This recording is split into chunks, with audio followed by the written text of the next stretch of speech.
এজন্য আল্লাহ বলছে তোমরা আন্দাজ করে কোন শব্দ কোন বাক্য ব্যবহার করো, কোন আন্দাজ করে কথা বলা যাবে না। আন্দাজ করলে কথাগুলা অধিকাংশই ভুল হওয়ার সম্ভাবনা আছে না নাই?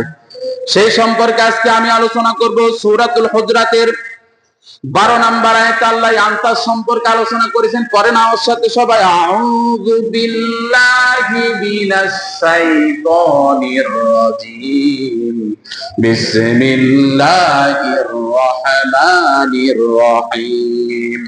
ইয়া আইয়ুহাল্লাযীনা আমানু ইজতানিবু কাসীরাম মিনাল যন্নি ইন্না বা'দাদ-যন্নি ইসমু ওয়া লা তাজাসসাসু ওয়া লা ইয়াগতাব বা'দুকুম বা'দা আইয়ুহিব্বু আহাদাকুম আন ইয়াকুলা লাহমা আখিহি মাইতান ফাকারিহতুমু ওয়াত্তাকুল্লাহা ইন্নাল্লাহা তাওয়াবুর রহিম। আল্লাহু আকবার বলেন।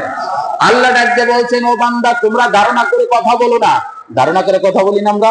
অধিকাংশ কথাই ধারণা করে বলি।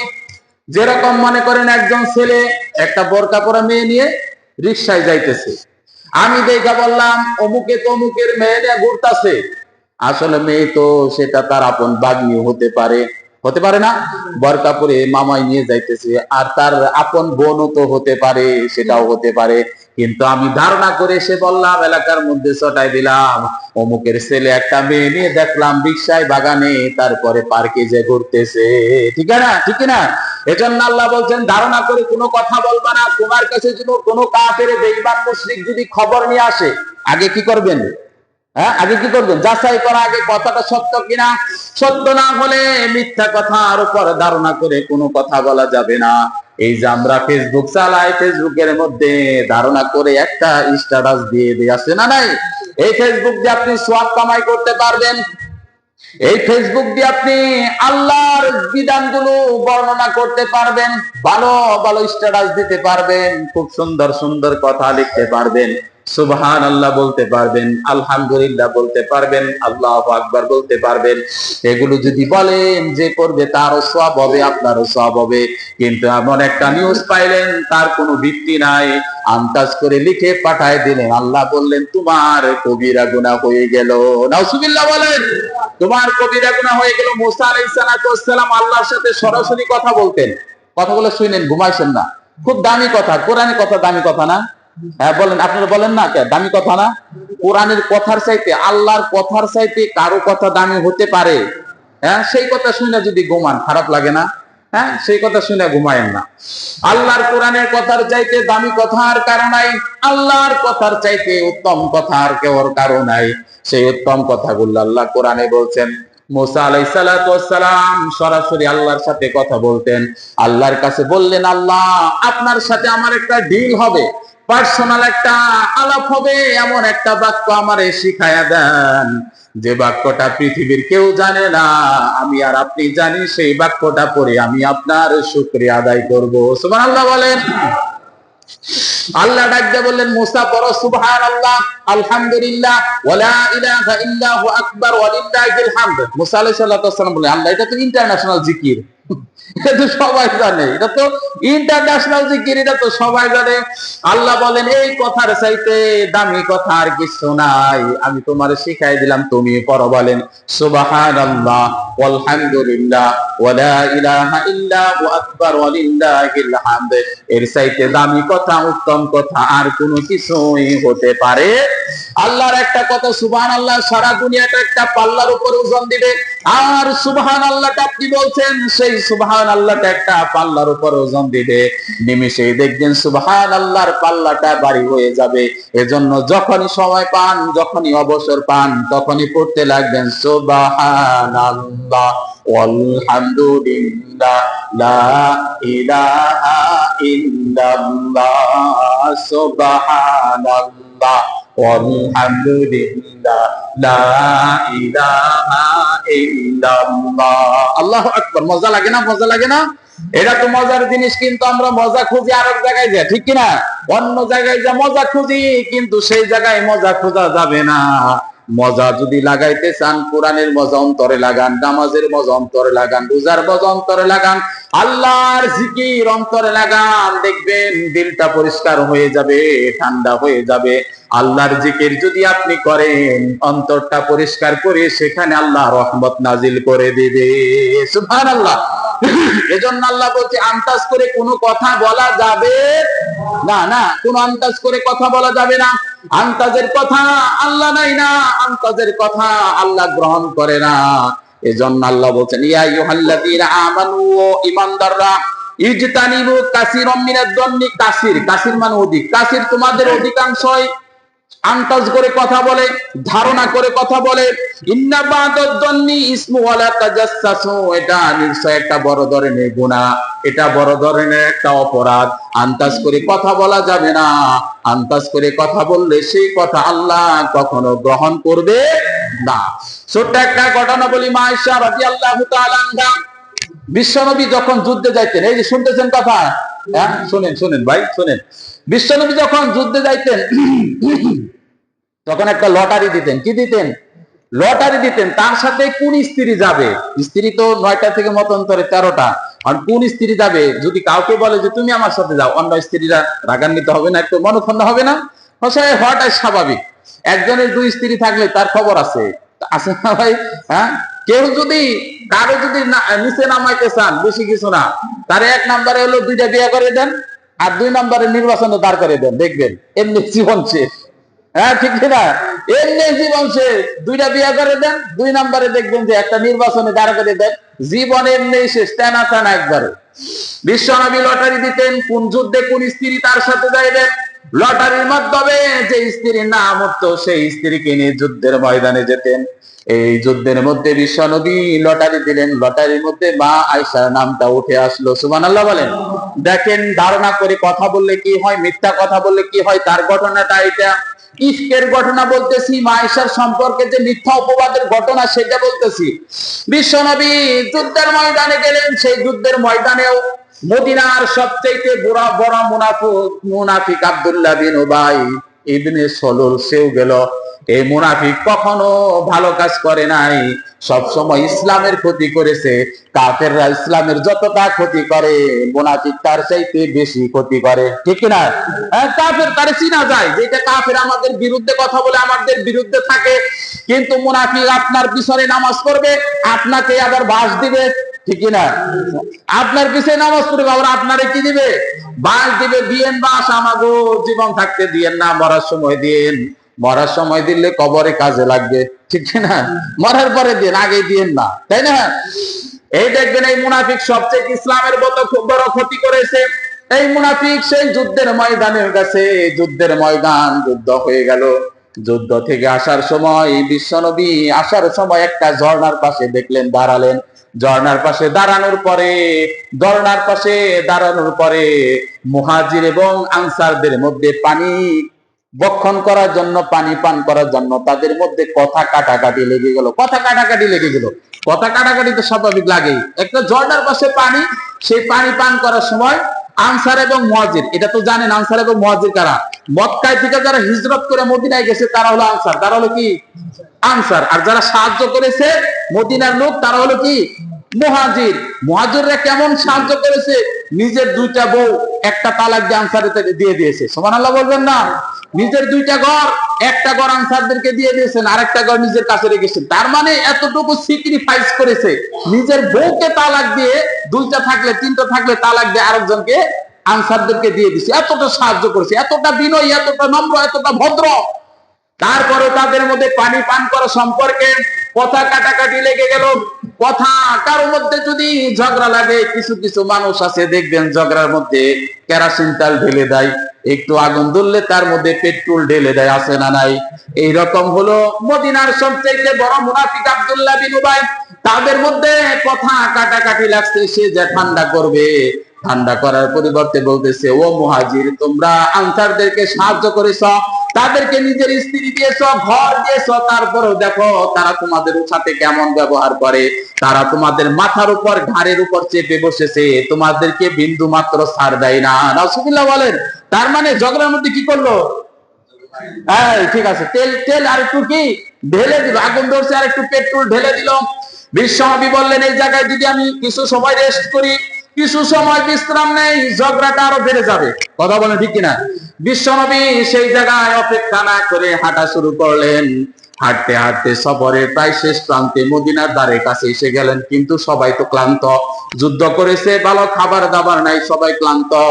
সবাইকে বললেন মদিনার কাছে চলে আসি, তোমরা এখানে একটু রেস্ট নাও, আবার আমরা বিশ্রামের পরে আবার একদম হেঁটে মদিনায় চলে যাব। সুবহানাল্লাহ বলেন। এবার বিশ্বনবী সেই রেস্ট নেওয়ার পরে রাতের বেলা রেস্ট নিলেন, ফজরের আযানের অল্প সময় রেস্ট নিয়েছেন। ফজরের আযানের পূর্বে আবার হাঁটা শুরু করলেন। হাঁটা শুরু করার সময় মাইশার প্রকৃতির ডাক করলেন, একটু দূরে প্রকৃতির ডাকের জন্য চলে গেলেন। সেখানে যাওয়ার পর আসার সময় হঠাৎ করে গলার মধ্যে হাত দিয়ে দেখেন গলার মধ্যে যে নেকলেসটা ছিল সেইটা নাই। মহিলাদের কিন্তু এটা খুব দামি জিনিস, তাই না ভাই? দামি জিনিস না? যতই ঝগড়া করুক, যতই খারাপ আচরণ করুক, ডায়মন্ডের একটা নেকলেস যদি দিয়া পারেন, দেখবেন একবারে গইলা মমের মতো পানি, ঠিক না? হ্যাঁ, এগুলো তাদের সন্তানের মতো আদর করে। কথা বুঝতেছেন আপনারা? হ্যাঁ, আমি কি মিথ্যা কথা বলি? হ্যাঁ, দেখবেন যতই ঝগড়া হোক, গোল্ডেনের একটা রিং নিয়ে হঠাৎ করে সারপ্রাইজ দিবেন, তোমার জন্য একটা সারপ্রাইজ আছে। কি সারপ্রাইজ? চক্ষুটা বন্ধ করো, হাতটা বাড়াও, হাতের মধ্যে ঢুকাই দিবেন, যত রাগ থাক দিবেন নগদের উপরে আপনার কপালের মধ্যে চুমা দিয়ে দিচ্ছে। সুবহানাল্লাহ বলেন। আছে না, আছে না? এরকম হয় কি হয় না? এরকম হয়। এই স্বর্ণটা আবার এই মা আয়েশা, এই সম্পর্কে আল্লাহ কোরআনে 10টা আয়াত নাযিল করছে। কয়টা আয়াত? 10টা আয়াতই এই মা আয়েশা সম্পর্কে। এত দাম তার। বিশ্বনবী সাহাবাদেরকে বলতেন আমার আয়েশা এতটা তোমাদের কাছে দামি হয়ে যাবে। বিশ্বনবীর পত্নী মা আয়েশা 2210টা হাদিস বর্ণনা করেছেন, 2210টা হাদিস বর্ণনা করছেন। মা আয়েশা বলতেন আমি বিভিন্ন কারণে তোমাদের চাইতে শ্রেষ্ঠতম। আমি আর বিশ্বনবী যখন একই কম্বলের নিচে, একই ব্ল্যাঙ্কেটের নিচে শুয়ে থাকতাম, জিব্রাইল এসে তখনও কোরআনের আয়াত নাজিল করতো, ওহী নাজিল করতো। এই জন্য আমি সেরা।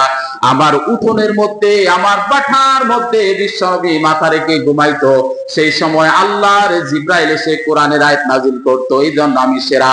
আমার ঘরের মধ্যেই বিশ্বনবীর কবর হয়েছে, এই জন্য আমি সেরা।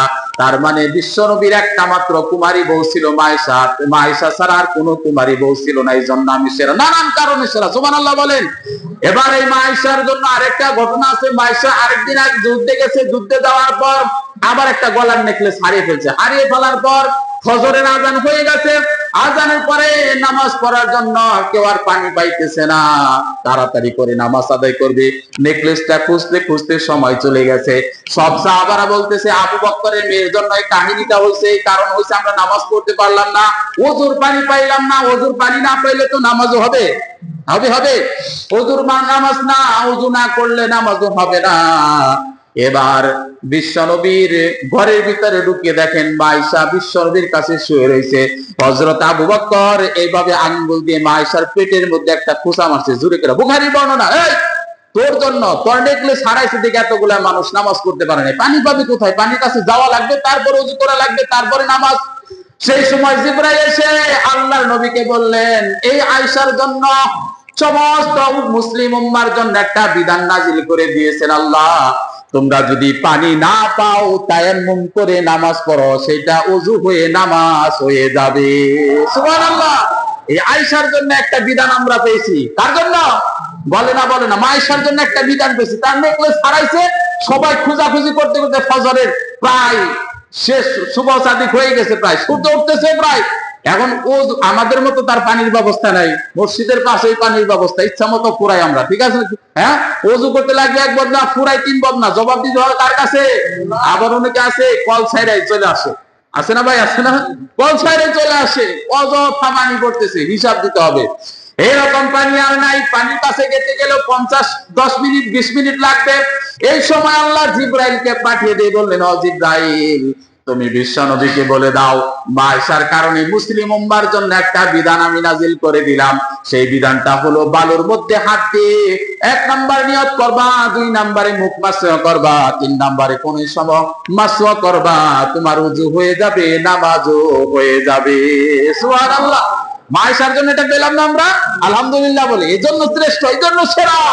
উম্মুল মুমিনিন মা আয়েশার চাইতে জ্ঞানী লোক তখন আর জগতে মহিলা ছিল না। এত হাদিস, বাবার পণ্ডিত, যা বলতেন সাথে সাথে মাথায় ক্যাচ করে যাইতো, সাথে সাথে ব্রেন। কিছু কিছু স্টুডেন্ট আছে না, বলার সাথে সাথে দেখবেন মুখস্থ হয়ে গেছে। ঈশ্বরচন্দ্র বিদ্যাসাগর ছিল না, বই পড়তেন আর পেজ ছিঁড়তেন, বই পড়তেন না তো এগুলো ছিঁড়তেন, বললে মুখস্থ হয়ে গেছে। জ্ঞান দেন কে? God gifted knowledge. এগুলো পাওয়ার একমাত্র কার? আল্লাহর। কাজী নজরুল ইসলামের নাম শুনেন নাই আপনারা? কি গানটা ছিল তার, এই পর্যন্ত পড়াশোনা করছেন। তার কবিতা, শব্দ, গন্ধ, পদ্য নিয়ে আমরা মাস্টার্সে পড়াশোনা করি। এমন কিছু ওয়ার্ড ইউজ করেছে যেগুলো আমরা বুঝি না। সুবহানাল্লাহ বলবেন না? পড়ছে এই পর্যন্ত মাস্টার্সের সেই সাবজেক্টে কিছু কিছু ওয়ার্ড ইউজ করেছে, আমরা বুঝি না এগুলা। এই যেমন ধরেন একটা শব্দ আছে, হরির উপর হরি বাসে, হরিকে মানায়, হরিকে দেখিয়া হরি হরির ভিতর লুকায়। এই যে হরি, এই হরি শব্দের অর্থ কতগুলো জানেন? হরি শব্দের অর্থ পানি, হরি শব্দের অর্থ ব্যাং, হরি শব্দের অর্থ সাপ। তার মানে হরিকে দেখিয়া হরি হরির ভিতর লুকায়, সাপকে দেখিয়া ব্যাং পানির ভিতর লুকায়, হরির উপর হরি বাসে, পানির উপরে ব্যাং বাসে, হরিকে মানায় ব্যাংকে মানায়। সুবহানাল্লাহ বলবেন না? কত যে অর্থ, কত যে জ্ঞান দিয়েছেন কে? আল্লাহ। কোন কথা থেকে কোন কথায় যাইতেছে, কোরআনের এক কথা টান দিলে সারা দুনিয়ার কথা আছে না নাই? সেই বিধান হয়ে গেল। মা আয়েশা ইফকের ঘটনা বলতেছি। মা আয়েশা প্রকৃতির ডাকে সাড়া দিতে গেলেন, সাড়া দিয়ে আসার সময় গলায় হাত দিলেন, দেখেন নেকলেসটা নাই। হারটা খুঁজতে খুঁজতে দেরি হয়ে গেল, হারটা পেয়ে গেলেন। এসে দেখেন কাফেলার কেউ নাই, সবাই চলে গেছে, মা আয়েশা একাই রয়ে গেলেন। কিন্তু মা আয়েশাটা শরীর এমন হালকা পাতলা ছিল, উটের উপরে হাওদা, ওই যে পালকি বসায় না, পালকিতে নাই? আগে যারা বিয়ে করছেন পালকিতে করছেন নি কেউ? এই পালকির মতো হাওদা থাকতো উটের উপরে, এখনো দেখা যায় কিছু কিছু অঞ্চলে। ওইটার উপরে বসলেও যতটুকু, না বসলেও ততটুকু মনে হইতো। আবার তো পর্দা করা হতো, দুই পাশে পর্দা নামাই দিত, দেখা যাইতো না। সাহাবীরা মনে করতেন মা আয়েশা এই হাওদার ভিতরে আছে, হাওদার ভিতরে ঢুকে গেছে, তাকে নিয়ে কাফেলা মনে হয় চলে গেছে। মা আয়েশা দেখেন কোনো কাফেলা নাই, কেউ কিচ্ছু নাই সেখানে, দেখে আর কেউ নাই। তিনি অত্যন্ত বুদ্ধিমতী ছিলেন। তিনি কি করলেন? কালো একটা চাদর জড়ায়া মরুভূমির মধ্যে শুয়ে পড়লেন। সুবহানাল্লাহ বলেন। কিন্তু বিশ্বনবীর একটা রুল ছিল, একটা নিয়ম ছিল, হাওদার সব যখন সব কাফেলাগুলো চলে যাইতো, একজন লোক আবার ফিরতি পাঠাই দিত, তুমি দেখে আসো সেখানে কোনো মালপত্র, কোনো জিনিস, কোনো মানুষ রেখে আসলাম কিনা, তুমি দেখে আসো। একজন সাহাবী এসে দেখলেন মা আয়েশা সেখানে শুয়ে রয়েছে। চেহারাটা দেখার সাথে সাথে বললেন ইন্না লিল্লাহ। কি বললেন? ইন্না লিল্লাহ। এটা কে? মা আয়েশা এখনো এখানে শুয়ে রয়েছে। হায় হায়, বিশ্বনবীর স্ত্রী আর আমার স্ত্রী কি এক নাকি? ওই সাহাবীর স্ত্রী আর বিশ্বনবীর স্ত্রী এক নাকি? সে আশ্চর্য হয়ে গেছে। হায় হায়, উম্মুল মুমিনিন মা আয়েশা এখানে, আর সব কাফেলা চলে গেছে। আশ্চর্য হয়ে গেছে। সে খালি বারবার বলতেছে ইন্না লিল্লাহ, ইন্না লিল্লাহ, ইন্না লিল্লাহ। মা আয়েশা ঘুম থেকে উঠলেন। ওঠার পর সেইটা চকচক করে পর্দার ভিতরে আবার চাদর মুড়ি দিলেন। মুড়ি দেওয়ার পর বিশ্বনবীর সেই সাহাবী উটটা বসাই দিলেন, উটের উপরে চলে আসলেন। চলে আসার পর যখন সবগুলা মানুষ মদিনায় চলে আসলেন, আসার পর ওই যে আব্দুল্লাহ বিন উবাই, মদিনার সবচেয়ে বড় মুনাফিক, সে রটনা দিয়ে দিল ওই বিশ্বনবীর স্ত্রী মা আয়েশা এই সাহাবীর সাথে রাত্রি যাপন করেছে, সে একটা বদনাম রটাইলো, সে অকাম করেছে। নাউজুবিল্লাহ বলি, নাউজুবিল্লাহ বলি। রটাই দিল সে তার সাথে জিনা করেছে। দেখো দেখো, তোমাদের নবীর স্ত্রী মদিনায় আসার আগে রাত্রি আরেকজনের সাথে রাত্রি যাপন করেছে। নাউজুবিল্লাহ বলবেন না? এবার মা আয়েশা খবর জানেন না। বিশ্বনবীর ঘরে আসার পর মা আয়েশার জ্বর আসলো, মাথা ব্যথা। জ্বর আসার পরে মা আয়েশা বললেন ইয়া রাসূলুল্লাহ, আমি বাপের বাড়ি চলে যাব, আমার জ্বর আসতেছে। বিশ্বনবী জানে, সকল সাহাবীরা এই ঘটনাটা জানে, কিন্তু মা আয়েশা কিছু জানে না। তিনি মনে মনে ভাবেন বিশ্বনবী আগে যেরকম আমাকে আদর করতে, এখন আর সেই রকম আদর করে না। এটা তিনি লক্ষ্য করলেন। বিশ্বনবী আগে যেরকম আদর করতে, এখন আর ওই রকম আদর করে না। বিশ্বনবীর এই স্ত্রী মা আয়েশা চলে গেলেন আবু বকরের বাড়ি। বাড়িতে যাওয়ার পর মদিনার কানাসে আব্দুল্লাহ বিন উবাই, মদিনার সবচাইতে বড় মুনাফিক, রটনা উঠায় দিল বিশ্বনবীর স্ত্রী মা আয়েশা অন্যের সাথে রাত্রি যাপন করেছে। সবাই এখানে কানাঘুষা করতেছে। বিশ্বনবী কিছু বলে না, বিশ্বনবী চুপচাপ। কি বলবেন? বিশ্বনবী একদিন মা আয়েশার বাড়িতে যে বললেন ওয়া মাইশা, আয়েশা তোমাকে একটা কথা বলি, তুমি যদি কোনো পাপ করে থাকো, কোনো অপরাধ করে থাকো, তাহলে আল্লাহর কাছে ক্ষমা চাও, আল্লাহ তোমাকে ক্ষমা করে দিবে। সেই সময় জানে না, না জানার কারণে সর্বপ্রথম আবু বকরের বাড়িতে যা শুনে বিশ্বনবীর স্ত্রী আয়েশার সম্পর্কে এমন বাজে রটনা মদিনার আনাচে কানাচে রটে গেছে। নাউজুবিল্লাহ বলেন। মায়েশার অনেক কথা আছে। মায়েশা নামাজের পরে দোয়া করতেন যে ইব্রাহিমের আল্লাহ আমাদের উপর যেন রহমত নাজিল করে। কার আল্লাহ? বলে না কার আল্লাহ? তখন বিশ্বনবী বুঝতেন যে মা আয়েশা আমার সাথে রাগ করেছে। কি করেছে? রাগ করেছে। আর যখন মন মেজাজ ভালো থাকতো তখন বলতো আল্লাহ, ও মুহাম্মদের আল্লাহ আমাদের উপর রহমত নাজিল করো। যখন রাগ করতেন তখন বলতেন ইব্রাহিমের আল্লাহ। আর যখন রাগ না করতেন, ভালোবাসতেন, তখন বলতো মুহাম্মদের আল্লাহ আমাদের উপর কি করো? রহমত নাজিল করো। এই কথা শোনার পর মায়েশা বললেন, ও ইব্রাহিমের আল্লাহ আমাদের উপর রহমত নাজিল করো। এই কথা শুনে বিশ্বনবী বুঝলেন আয়েশা রেগে আছে। একদিন, 2 দিন, 3 দিন, 1 মাস চলে গেল, কেউ কোনো কথা বলতেছে না। মদিনার আনাচে কানাচে রটে গেল মায়েশা অন্যের সাথে রাত্রি যাপন করেছে। এবার বিশ্বনবী বললেন, তুমি যদি কোনো পাপ করে থাকো, বিশ্বনবী আন্তাজ দিয়ে কোনো কথা বলে, কথা বলছে কোন আন্তাজ দিয়ে, অথচ আল্লাহ নবী অবশ্যই জানে, ধারণা করছে যে আয়েশার চাইতে ভালো উত্তম চরিত্রবান মহিলা আর। একজন খাদেমের কাছে জিজ্ঞেস করলেন, দাসীর কাছে জিজ্ঞেস করলেন আয়েশার কোনো ভুল ত্রুটি আছে কিনা। বললো না, ছোট্ট মানুষ আয়েশা যখন রুটির খামির গোলা বানাইতেন, খামির ডলতে ডলতে ঘুম আয়েশা পড়তেন। ঘুমের সময় আয়েশা দেখা যায় তো বিড়াল এক পাশ থেকে এসে কিছু খামির খেয়ে ফেলছে, এই একটা দোষ ছিল।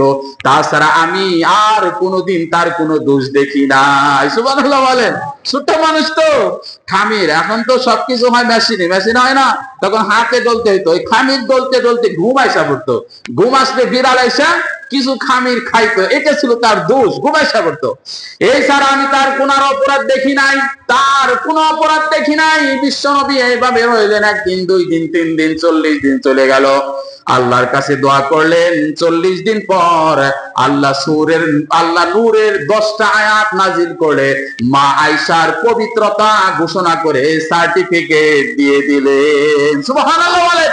বিশ্বনবীর উপরে জিবরাইল আলাইহিস সালাতু ওয়াস সালাম এসে বললেন, ইয়া রাসূলুল্লাহ, আপনার আয়েশা পুত পবিত্র, তার কোনো গুনাহ নাই, কোনো রাত্রি যাপন করে নাই, তার চেহারাটাও কেউ দেখে নাই। মরুভূমির মধ্যে কালো কাপড় দিয়ে জড়াইয়া শুয়ে ছিল, তার চেহারাটা কেউ দেখে নাই। কিন্তু তার সম্পর্কে যারা মিথ্যা অপবাদ, মিথ্যা রটনা রটাইছে, তাদেরকে একটা শাস্তি দান। 1টা 2টা 3টা না, তাদেরকে প্রত্যেককে 80টা কইরা বেত্রাঘাত করেন, না হলে আল্লাহ তাদেরকে ক্ষমা করবে না। ঠিক না?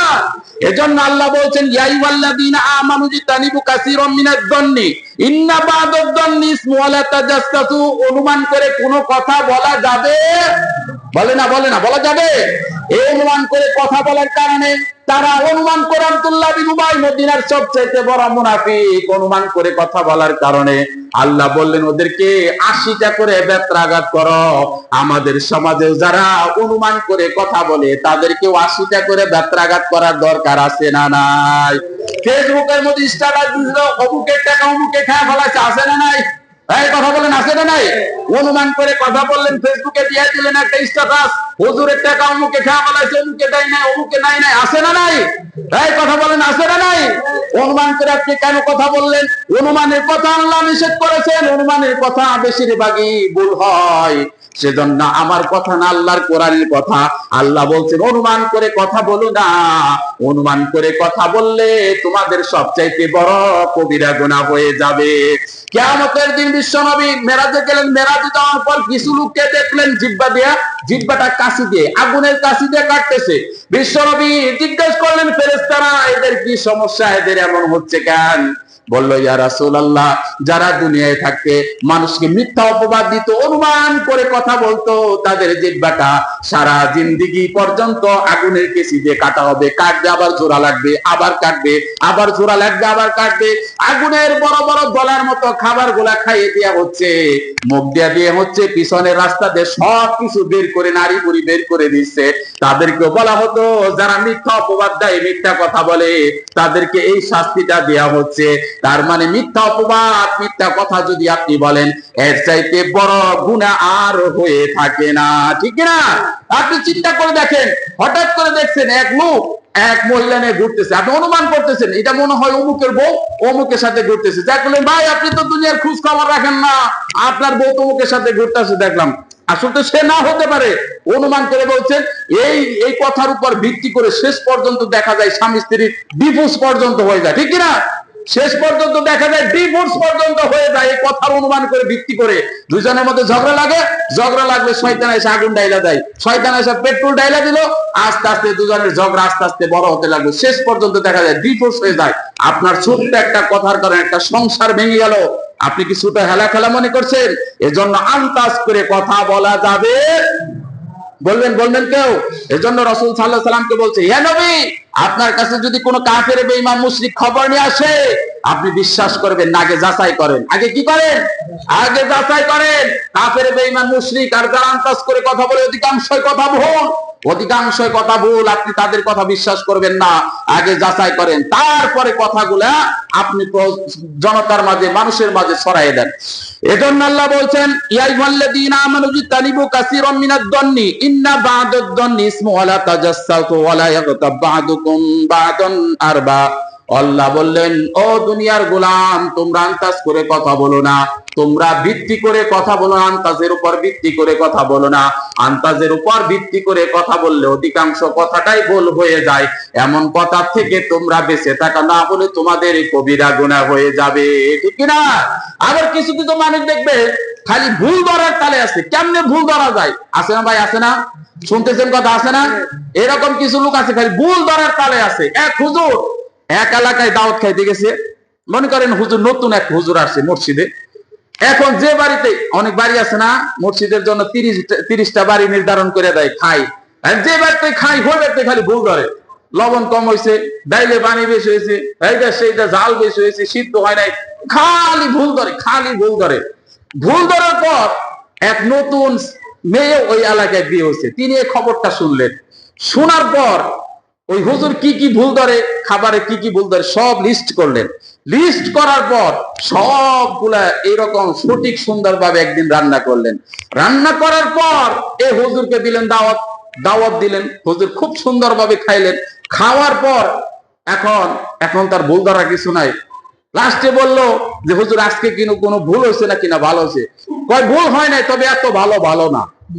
বুঝছেন কথা? বুঝছেন আপনি? তার মানে তার এটা ভুল কি ধরতে হবে, তার এটা ভুল কি ধরতে হবে। তবে ভুল হয় না, তবে এত ভালো না। চিন্তা করছেন আপনি? তার মানে এইরকম কিছু লোক আছে পিছনে লেগেই থাকে, পিছনে কি লেগে থাকে, যত ভালো করুক এত ভালো না। তার মানে তার এটা ভুল ধরতে হবে। এরকম লোক মনে হয় আমাদের সমাজে নাই। এই কথা বলে না, নাই? তাহলে এই কথা আল্লাহ কোরআনে বলতে যে কিছু কিছু লোক দেখবেন পিছনে লাইগাই থাকে, পিছনে কি লাইগাই থাকে। এইরকম হওয়া যাবে না ভাই। আন্দাজের উপর কথা বলেন না, আন্দাজের উপর ফেসবুকে স্ট্যাটাস দিয়ে না, আপনি সবচাইতে বড় কবিরা গুনাহ হবেন। রাজার সাথে কথা নাই কানে, রাজার সাথে দেখা নাই কানে কানে কথা। হ্যাঁ, কার টাকা কারা মারে খেলো তার লগে কোনো খোঁজ খবর নাই। স্ট্যাটাস একটা আপনি দিয়ে দিলেন, হুজুরের টেয়ামাই রেখেছে, অমুকের টেয়ামাই রেখেছে। আছে না নাই? এই কথা বলেন, আছে না নাই? এরকম আন্দাজে কথা বললেন না, এগুলো সবচাইতে বড় ধরনের জুলুম, বড় ধরনের গুনাহ। আল্লাহ বলছেন, আমি বলি নাই। এই যে স্পষ্ট কোরআনের আয়াত, কোরআন ছাড়া ভাই কথা বলার চেষ্টা করি না। আল্লাহ যদি তাও, কারণ আল্লাহ বলছেন যাকে ভালোবাসি তাকে কোরআনের জ্ঞান দেয়। সে যদি কোরআনের কথা না বলে, কিয়ামতের দিন তার বেড়ি আমি চাইবা দেবো, কেন কোরআনের কথা বলো নাই, ঠিক কিনা? এজন্য ভাই আন্দাজে কথা বললে তো আন্দাজে ফেসবুকে স্ট্যাটাস দিবে না। এই ফেসবুক দিয়ে আপনি সব কামাই করতে পারবেন। ভালো একটা কথা প্রচার করে দিলেন, একটা হাদিস প্রচার করে দিলেন, একটা কোরআনের আয়াত প্রচার করে দিলেন, একটা জিকির প্রচার করে দিলেন, একটা সুন্দর ওয়াজ মাহফিল প্রচার করে দিলেন, এটা আপনার সওয়াব হবে, প্রচারের মাধ্যম। আবার সেইটা যদি মিথ্যা কথা বলেন, এটা গুনাহরও মাধ্যম হয়ে যাবে। এজন্য ভাই আজকের মূল টপিকসের আলোচনার মূল বিষয় হচ্ছে আন্দাজে কথা আমরা বলবো, ধারণা করে কথা আমরা বলবো, সঠিক তথ্য জেনে তারপরে কথা বলবো। আল্লাহ বুঝার তৌফিক দান করে। সকলে বলেন আমিন। ওয়া আখিরু দাওয়ানা আলহামদুলিল্লাহি রাব্বিল আলামিন। আসসালামু আলাইকুম।